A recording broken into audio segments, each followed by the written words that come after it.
Okay, this thing's on. Welcome to another episode of The Mad Ma'am Show, brought to you by... This is so out of order. YouTube DBZ All-Stars. Check him out for some awesome unboxing and miscellaneous videos. Not sponsored, sponsored by Cashman Comics on the corner of 22nd and South Madison in Bay City, Michigan, or check out his eBay for some goods. And all donations go to this PayPal, blah, blah, blah. Welcome to another episode of my show where I usually talk nerd shit. Usually it's Omnibus, but this week I'm going to start deciding to do a nice weekly review of movies. So, I have a few days off. I binged on some movies. These are movies that are in my collection that I haven't watched before yet, or I thought I never watched before yet, but apparently I have. So let's get this review rolling. Starting with Bone Tomahawk. This is a really good Western here. More of a horror Western at some point, but there are some graphic scenes in it, so if you're squeamish, I would advise not to watch it. On a scale of 1 to 10, I would say this is a 7. Kurt Russell did an amazing job. Will I watch again? Yes. So, there we go. Next up. It's a TV miniseries called Broken Trail. I'm starting to notice the theme I had going on here, unintentionally. But it's essentially about a couple guys that are trying to escort some Chinese girls that they bought from like a slave trainer, basically, and then they're gonna basically get them to another location to have a better life. They go through like things like death. Not really gonna say who or what because it is spoilers. But it's really well acted, great scenic, great cinematography, great soundtrack. I would rewatch this again. Be aware it is 3 hours long.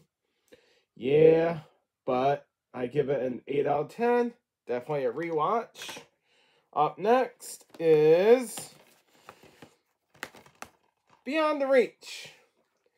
This one wasn't bad.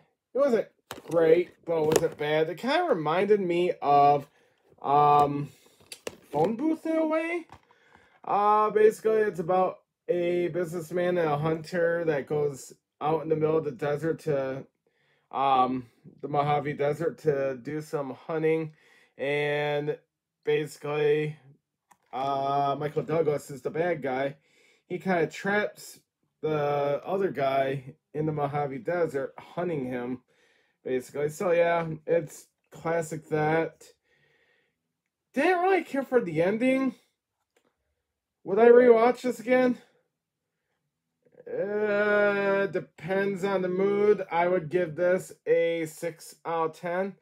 Not really that wonderful. I mean, Michael Douglas is an amazing actor, but I feel like I've seen this story way too many times. Up next, I got this cheap. I think it was like $5 at Walmart for a 4K. So for $5, how can I go wrong? American Assassin. With the actor Michael Keaton involved, I enjoyed it. You have to be in the mood for a political drama more than anything. And it's not even really that. It's for a CIA movie about basically assassinations, all that. There wasn't exactly as much action as I was expecting. Not that it's a good thing or a bad thing. It was good. The main character survives an attack on a beach that ended up killing his girlfriend and a bunch of people, and the CIA was impressed on his survival skills, so they wanted to recruit him. And Michael Keaton trained him. There's a twist at the end, but yeah, I would rewatch this one again, definitely. But I would give this a 7 out of 10. if I paid full price, I probably would have been more mad. If you could stream it, that'd be even better.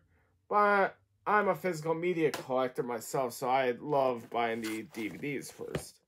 Next step is, okay, I'll go through this one next. The Choice. For some reason lately, I've been getting into romance movies. This, I have to admit, there at one point in the story, it did kind of branch off into, oh, I've seen this before, I've seen how this ends, blah, blah, blah, blah, blah. But it was still well written, well acted, beautiful cinematography. Will I rewatch this again? Yes. It was not one of those movies where it kept you guessing. It was one of those basically comfort movies, which this one literally became now a new comfort movie of mine. For some reason, it don't have it listed, but our wonderful Tom Welling is in here as well. Superman, of course. But acting's good and all that. I already said cinematography, didn't I? Music's really good. But yeah, I would give this an 8.5 out of 10. I'm going to now check out more at some point Nicholas Spark movies. Maybe one day watch The Notebook and Dear John that's behind that sticker there. Would I upgrade a lot of these to Blu-ray? Yeah, when the money gets there, I probably would. Next is the one that I just watched today. The Dark and the Wicked. Very interesting movie. I did see this before. I didn't realize until like halfway through that I've seen it before. Basically, it's a family living in a weird farmhouse, like usual. It's usually always a farmhouse. And basically, personification of darkness kind of like possesses people in that whole entire house. And yeah, I can't really say much because not only I don't want to get YouTube banned, it would spoil a good chunk of it. Cinematography was pure amazing on a horror movie. Spooky aspect of it being a horror movie was, I would say mild, like a 5 out of 10 on the spooky factor, because it's like some of the stuff, it's like, oh, okay. Let's just say one of the characters chopped their fingers off on purpose, and I'm like, that didn't do much for me. Visually, amazing. Storyline, kind of mid to amazing. I mean, it's not something to write home about. It feels like a good indie horror movie in a way. That being said, I would give this a 6 out of 10. Would I rewatch again? Yeah, but I gotta be in the mood for a good indie horror movie again. I wonder if I have other good ones in my library as well. And finally, this weird movie. It's called The Boy with David Morse and I never really know how to pronounce his name. Rainn Wilson? Yeah, Rainn Wilson. Dwight from The Office is in this. It is basically about a boy and his dad running a motel, and the boy basically becomes twisted in a way, especially with a lot of the scenes. Oh, if you're squeamish, don't watch it. Some of the scenes would make a person vomit. I know I was kind of disturbed by some of them. Let's see.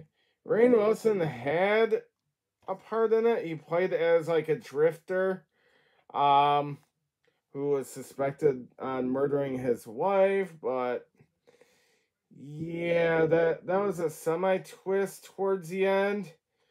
Not fully at the end. But other than that, I would give it a 6 out of 10. I almost said 5.5. It was a little bit good. I have to admit, the horror scenes were A little bit more stranger than the last one, The Dark of the Wicked. Some of the scenes were just outright, don't know why they showed it.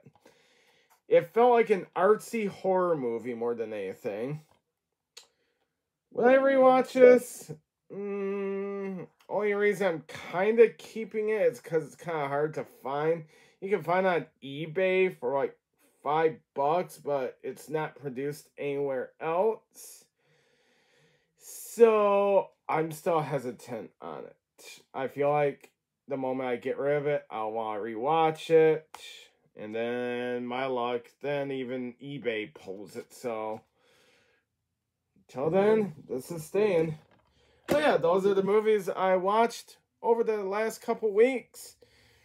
I try to end up watching 2 movies a week at least. Sometimes I do streaming, sometimes I do that. What I might do is, since I can't get a visual on this iPad yet until I can upgrade my studio thing, I'm going to probably print off pictures, as bad as that sounds, like a thumbnail of the digital stuff. Even going to do that with my manga reviews. Stay tuned up soon. Stay tuned up soon. No, scratch that. Scratch, reverse. Stay tuned soon. I'm going to have an episode of Manga Roundup of digital manga that are very new that came out, and one semi-new that came out and ended. I'm going to give an honest review of those, and whether you should check some of them out, and some of them I'd say pass. I'm also going to place bets down, not actual bets, because, yeah. But I want to call which series I think is going to be the next pillars, because there's a couple I do believe are going to be pillars of the next round of Shonen Jump. But that's another episode for another day. Other than that, if you have any questions, comments, or you just want to say hi, drop a comment down below. Share this to as many people as you can. Other than that, have a great day. Bye.